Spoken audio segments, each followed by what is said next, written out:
जय हिंद दोस्तों, आप देख रहे हैं वसुधैव कुटुंबकम चैनल। जैसा कि आप जानते हैं कि श्रीमद् भागवत गीता प्रचार हेतु यत्र तत्र घूमते रहता हूं और बांटते रहता हूं। यह गीता हमें इस्कॉन अयोध्या से प्राप्त होता है और इस समय मैं मौजूद हूं बाबा बैद्यनाथ धाम देवघर में। और देवघर में एक चालक भाई हैं जो ऑटो चलाते हैं। आज मैं उनको श्रीमद् भागवत गीता प्रदान कर रहा हूं। जैसा कि देखते हैं भैया बैठे हुए हैं और इन्हीं को दे रहा हूं और इन्हीं का आज एक छोटा सा इंटरव्यू होगा। तो दोस्तों, अब मैं चलता हूं भैया जी के पास। भैया जी, वसुधैव कुटुंबकम चैनल में आपका स्वागत है। तो भैया, आप अपना परिचय बताएं, अपने बारे में बताएं। आपका नाम क्या है, पिताजी का नाम क्या है? देखिए, हम बिहार से हैं जी। जिला हमारा नवादा हुआ, वारसलीगंज प्रखंड, पोस्ट अफसर, ग्राम बाली अच्छा। के निवासी हम हैं। जी जी। बाबा बैद्यनाथ धाम में हम करीब 8-9 साल गुजार चुके हैं। 9 साल। 9 साल। जी जी। यहाँ क्या करते हैं? यहाँ चालक हैं, ऑटो चलाते हैं। ऑटो चलाते हैं। आपका नाम क्या होगा? मेरा नाम प्रहलाद सिंह। प्रहलाद सिंह। और पिताजी का? पिताजी का श्री अनिल सिंह। श्री अनिल सिंह जी। अच्छा, आपके बाबा का नाम यानी दादाजी का नाम? श्री ईश्वरी सिंह। अच्छा, आपकी माँ का नाम? मेरी माँ का नाम है रानी देवी। अच्छा, रानी देवी जी। आप कहाँ तक पढ़े लिखे हैं? सर, हम मैट्रिक फेल है। मैट्रिक फेल यानी 10th तक आप पढ़े हैं? मैट्रिक फेल है। अच्छा अच्छा अच्छा। मैट्रिक फेल होने के बाद दोबारा एग्जाम हम नहीं दिए? आपका गोत्र क्या हुआ? गोत्र मेरा वस्त्र हुआ। वस्त्र। ओ, वत्स यानी वत्स ऋषि के आप वंशज हैं। जी। तो आप, मैंने देखा कि आप जब गाड़ी चलाते हैं तो सभी लोग से आप बोलते हैं राधे राधे। जी, राधे राधे। ये कब से बोलना शुरू किए? ये जो लॉकडाउन लगा सर, लॉकडाउन लगने के 5-6 महीना के बाद हम राधे राधे के नाम जपना चालू किए हैं। जी जी जी। उससे पहले राधे राधे हम नहीं जपते थे। नहीं। तो राधे राधे नाम जपने से क्या फायदा है, क्या लाभ है? कुछ ऐसा अनुभव होता है? फायदा और लाभ से मतलब नहीं है, बस यही जानते हैं कि हम सामने वाला को याद किए भगवान को, तो सामने वाला भी एक बार जरूर याद करेगा। बिल्कुल बिल्कुल बिल्कुल। ऐसे बस भी इसी भाव से हम राधे राधे बोलते हैं कि हम बोले राधे तो आप भी बोलेंगे ही राधे। वाह वाह, जय श्री राधे। जय श्री राधे। तो राधे राधे यानी शक्ति स्वरूपा, वो तो देवी हैं, शक्ति स्वरूपा हैं जी।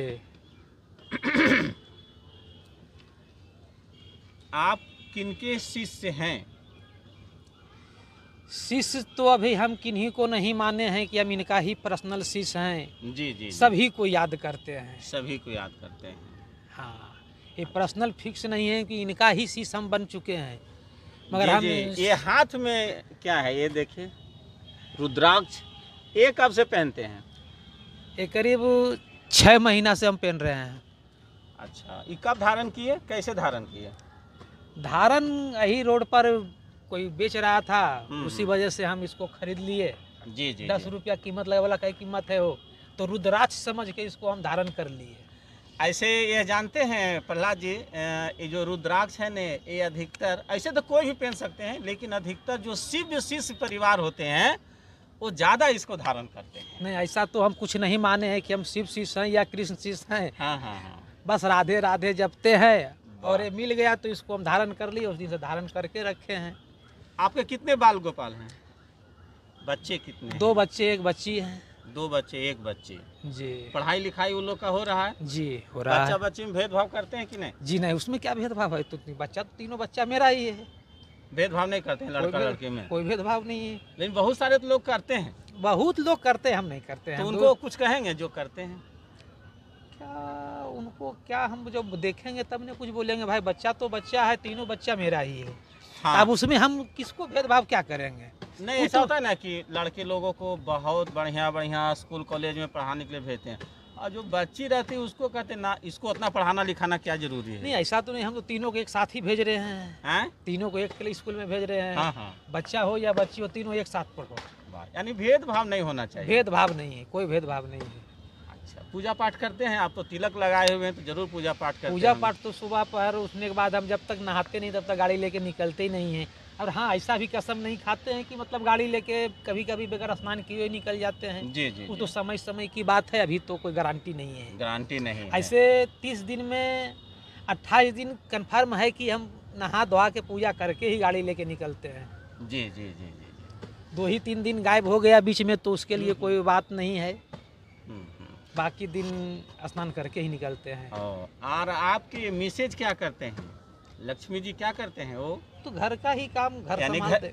घरेलू हैं, घर में? घरेलू है। चलिए चलिए, बहुत बढ़िया। अब मैं आपसे एक प्रश्न और पूछूंगा सर।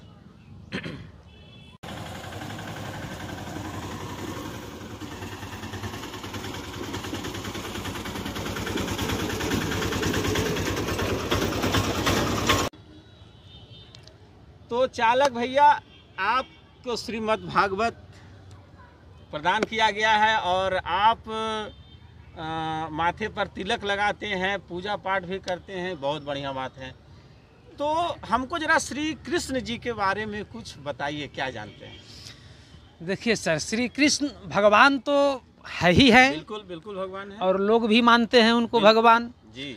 मगर क्या है, वो बालपन का जो अथी है तो उसमें तो लीला ही रचते हैं वो। जैसे क्या क्या लीला रचे? जैसे अब माखन चुरा लिए तो यह कर दिए उसको। तो माखन चोरी करना, ये तो चोरी का है, तो गलत बात है। फिर भगवान कैसे माने उनको? भगवान, देखिए सर, भगवान जो भगवान ही है, ठीक। बशर्ते क्या है कि वो बालपन है। ओह अच्छा अच्छा, बालपन है। हाँ, उनको लीला ही रचना काम है, बालपन में लीला रच रहे हैं तो सब कुछ कर ही रहे हैं। मगर क्या है, 12 बरस तक हर जगह अपना कर्म में भी माफ़ किया जाता है, कानून में भी है। ऐसे कुछ गलतियां कर दिए लड़के लोग या लड़कियां लोग तो उसको भी कानून भी माफ़ करता है सर। बिल्कुल। दोस्तों देखिए भैया कितनी अच्छी बात बताए कि भगवान कृष्ण तो लीला पुरुषोत्तम है, वो बाल काल में माखन चुराना, कुछ नटखट काम करना, तो ये तो गलत बात है चोरी करना। लेकिन ये क्या बोले, बाल्यपन में किया गया कुछ अगर गलती है तो माफ़ किया जाता है। कानून में भी 12 वर्ष तक की माफ़ी रहती है। तो उन्होंने जो भी सब किए तो बाल्यपन में, तो कोई बात नहीं है, वो तो भगवान हैं ही। तो और कुछ कृष्ण भगवान के बारे में और कुछ बताइए सर।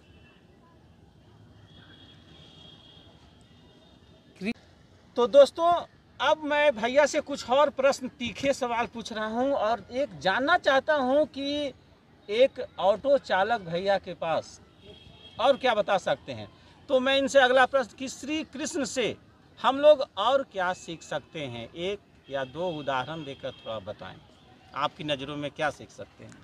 कृष्ण भगवान के देखिए सर, लीला जो है बहुत अगमा अपार है, उतना सबको संभव नहीं हो सकता है। पर कृष्ण जो है पुरुषोत्तम हैं। तो अर्जुन को जब युद्ध करने की तैयारी किए तो अर्जुन को भी बोले हो कि कर्म करो। वाह, पहला तो कर्म ही है, उसके बाद ही आगे कर्म करो। कर्म करने के बाद फल देने वाले वो बैठे हैं। वो फल अवश्य देंगे, फल नहीं देंगे कैसे? पहला कर्म करो, यानी बिना कर्म किए हुए बात नहीं बनेगी। बात नहीं बनेगी, मैंने जीवन नहीं चल सकता, कर्म करना ही पड़ेगा। अच्छा,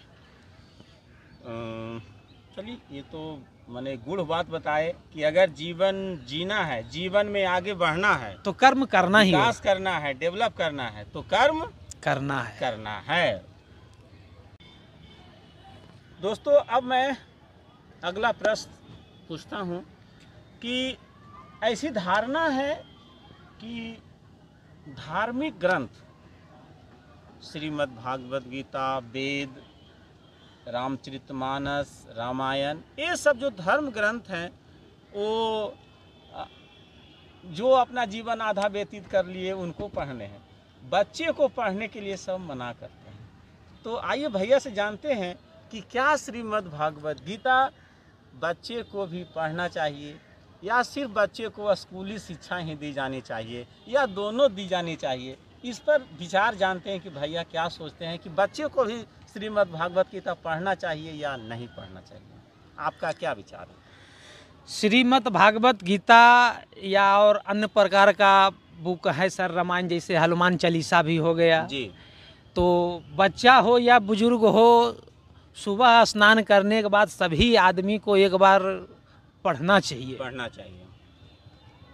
अपने बच्चे को भी हम बहुत बार बोले हैं कि हनुमान चालीसा सुबह पर उठो, स्नान करो, तो पढ़ता है और पढ़ने के लिए सिखाए हैं उसको, सिखाए हैं। हाँ, तो हनुमान चालीसा ही पढ़ता है, मगर पढ़ता है जरूर। जी जी, वो भी धर्म ग्रंथ में ही, धर्म ग्रंथ में भी हनुमान चालीसा भी धर्म ग्रंथ है, और उससे भी बहुत जानकारी प्राप्त होती है, और खास करके बच्चों में संस्कार पैदा होता है। जी, नहीं तो हम बच्चों को भी सिखाए हैं सर कि बच्चा भी हमारा जो है कि पढ़ता है। जी जी, है ना? हाँ, ऐसे भी बच्चे को भी 2-4 गो आरती भी याद करवा दिए हैं, जैसे हो गया दुर्गा चालीसा या सरस्वती वंदना जो बोलते हैं, और एक हनुमान चालीसा, ऐसे करके हम 2-4 गो वंदना भी उसको याद करवा चुके हैं। जी, तो आज से अब श्रीमद् भागवत गीता यथारूप दिया जा रहा है सर, तो आप भी पढ़ेंगे और बच्चे को भी बोलेंगे पढ़ने के लिए। इसमें संस्कृत में भी दिया हुआ है और उसका हिंदी में भी दिया गया है। जी, जैसे वो समझेंगे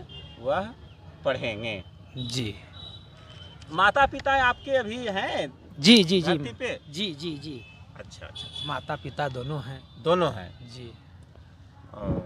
तो माता पिता को सेवा होता है? माता पिता को सेवा सर, माता पिता तो हमारे पास रहते नहीं हैं। अच्छा, हम तो बाहर रहते हैं। माता पिता हमारे भाई बंधु हैं जो कि रख रहे हैं जी। लेकिन जब आप घर जाते हैं, कभी तो गांव जाते होंगे, तो वहाँ सेवा करते हैं यथासंभव जो बनता है? यथासंभव सर सेवा करने की अभी उनको हमें जरूरत नहीं पड़ रहा है। अच्छा, अभी बने चलायमान है जी, सेवा करने की जरूरत हमको नहीं पड़ रहा है, जो कि हम जाके उनको सेवा करें। हाँ, और जिस दिन सेवा की जरूरत पड़ेगा उस दिन भगवान से यही कहेंगे कि थोड़ा सा मौका हमको भी दीजिएगा। वाह वाह, सेवा करने का, सेवा करने का। हाँ, क्योंकि माता पिता ही जिंदा भगवान ही मौजूद है जी जी जी। और उनकी सेवा तो अवश्य जरूरी पड़े तो होनी ही चाहिए। दोस्तों, इतना उत्तम विचार, माने लोग कहते हैं कि है ये तो ड्राइवर है, इसको क्या ज्ञान होगा। ऐसे लोगों की धारणा है, जो कुछ पढ़ लिख जाते हैं उनको मन में अहंकार आ जाता है और वही अपने आप को ज्ञानी समझते हैं। ये तो ड्राइवर है, ये क्या है, वो क्या है, इसको क्या इतना अथी रहेगा। लेकिन जरा सोचिए, कितना उत्तम विचार है कि हमको मौका दे ईश्वर कि हम माता पिता की सेवा करें। ये तो प्रशंसनीय सोच है, प्रशंसनीय कार्य होगा। अब मैं आगे बढ़ता हूँ दोस्त।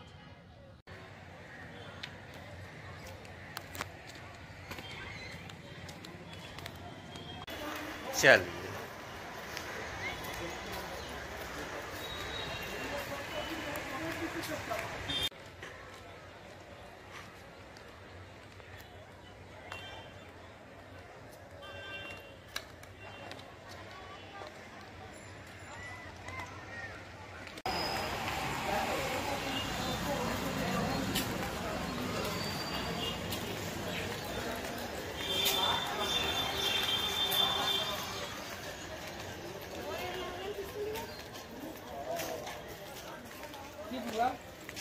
दिक्कत नहीं।